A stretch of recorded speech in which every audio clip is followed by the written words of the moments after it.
How to remove account from YouTube. Hi everyone, welcome back to my channel. I am Bimal from App Guide, and in today's guide video I'll simply show you how you can remove your account from YouTube. So just make sure to watch this video till the end. If you would like to remove your account from YouTube, first of all, if I go ahead and open up my YouTube, you can see that we are currently logged into our Google account over here, as you can see on this case. That is because YouTube actually runs by Google, so you need a Google account to log into YouTube.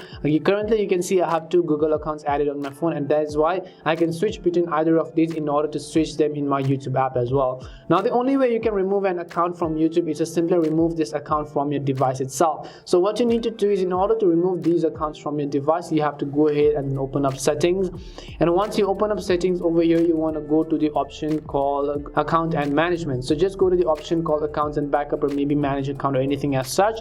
This depends upon device to device, and after that at the very top you can see the manage account button. You just need to tap on it again, and here you simply want to select the Gmail account that you want to remove. Once you choose the Gmail account that you want to remove, choose the option called remove from the bottom of the screen, and here it'll ask you for a confirmation remove account. Now keep in mind that if you remove this Google account, if there is another Google account that is going to log into YouTube automatically, so you have to go ahead and remove all of those accounts if you want to. That's all it takes to remove your accounts from YouTube app. We hope the video was really helpful, and if it did help you, then make sure to leave a like and subscribe to our channel. If you have any more questions, feel free to leave them down. Thank you very much for watching, and see you soon in our next video.